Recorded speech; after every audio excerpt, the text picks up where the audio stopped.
Selamat petang dan salam sejahtera kepada anda semua, para penonton setia. Bersama saya, Terry Grit Eke Joseph, dalam edisi utama yaitu mengenal latar belakang awal. Pada hari ini, hari Sabtu pada tanggal 27 bulan 4 tahun 2025. Seperti biasa, kami akan membawakan rangkuman berita-berita penting dari dalam dan luar negara, termasuk perkembangan semasa, isu-isu sosial, ekonomi, politik, serta informasi cuaca dan hiburan. Dalam usaha memberikan laporan yang tepat dan menyeluruh, pasukan wartawan kami telah berada di lokasi-lokasi utama untuk mendapatkan berita terkini dan fakta sahih terus ke skrin anda. Dalam laporan khas ini, kami membawakan sorotan mengenai sejarah pembentukan masyarakat Mazmuk di Malaysia. Sebuah kisah yang membentuk melalui perjalanan yang panjang orientasi era perdagangan, penjajahan dan kemerdekaan. Malaysia kini dikenali sebagai negara yang membilang kaum, budaya dan agama. Hal ini dapat mengiratkan hubungan silaturahim antara masyarakat. Namun, pembentukan masyarakat Mazmuk ini bermula lebih 600 tahun lalu, ketika Tanah Melayu menjadi pusat perdagangan penting di Asia Tenggara.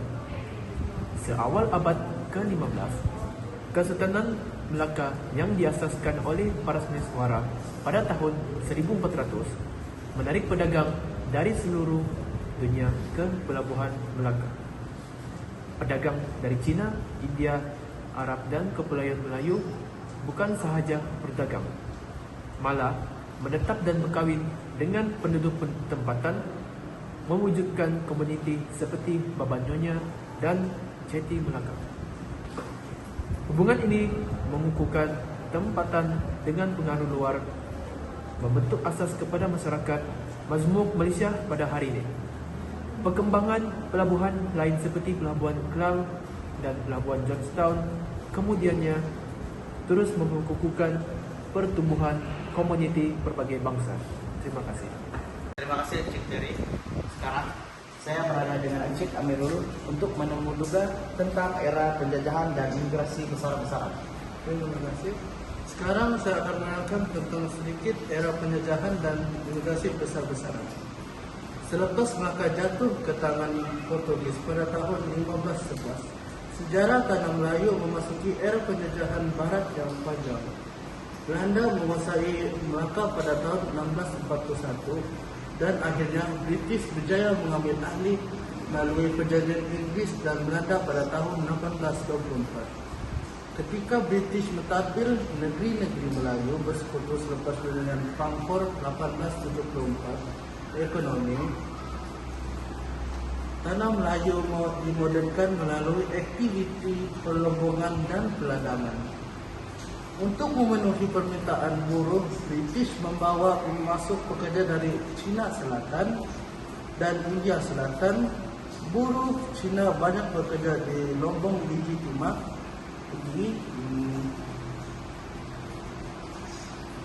Perak, Selangor dan Negeri Sembilan, manakala seluruh India mengusahakan ladang getah di kawasan luar bandar. Selain itu, komuniti Jepun juga berkembang di bandar-bandar besar, khususnya dalam sektor perniagaan dan perkhidmatan. British mengamalkan dasar pecah dan perintah, memisahkan masyarakat mengikut sektor ekonomi dan geografi, manakala Melayu di kampung, Cina di bandar, dan India di ladang. Struktur ini membawa kepada pembentukan masyarakat Mazmuk, namun dalam keadaan hubungan antara kaum yang terbatas. Itu dari saya. Terima kasih. Sekarang saya akan berpindah kepada Encik Arsyad. Oke, terima kasih Encik Joel. Sekarang saya akan menunggu-duga Encik Arsyad. Kita akan bertanya kepada dia apa yang terjadi selepas Perang Dunia Kedua dan menuju kemerdekaan. Terima kasih Encik Amirul. Oke, hari ini saya akan menerangkan tentang selepas Perang Dunia Kedua dan menuju kemerdekaan.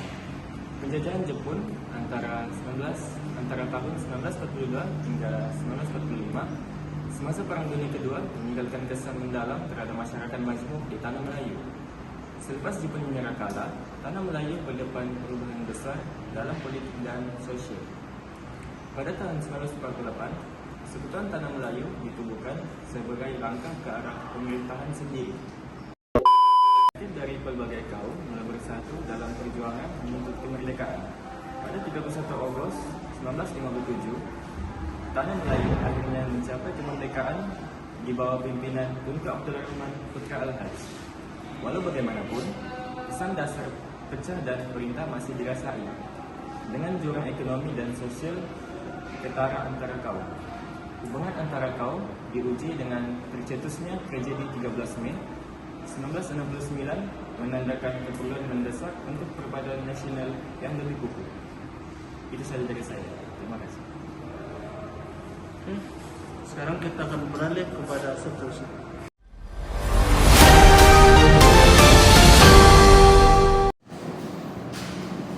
Terima kasih. Pembinaan Perpaduan Nasional dan Malaysia Moden. Sebagai respon kepada cabaran pasca 13 Mei, kerajaan memperkenalkan dasar ekonomi baru yaitu DEB pada tahun 1971. Objektif utamanya ialah untuk membasmi kemiskinan tanpa mengira kaum dan merapatkan jurang ekonomi di antara etnik.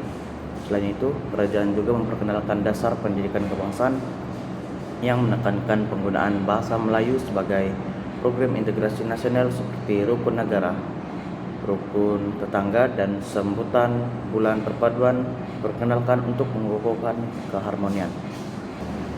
Hari ini, Malaysia menjadi contoh unik kepada dunia tentang bagaimana pelbagai bangsa, Melayu, Cina, India, dan etnik-etnik lain dapat hidup bersama dalam sebuah negara. Walaupun cabaran tetap wujud, sejarah panjang ini membuktikan bahwa kekuatan Malaysia terletak kepada kesatuan dalam pelbagaian. Inilah warisan yang perlu dijaga untuk generasi masa depan. Itu saja dari saya. Sekian dan terima kasih.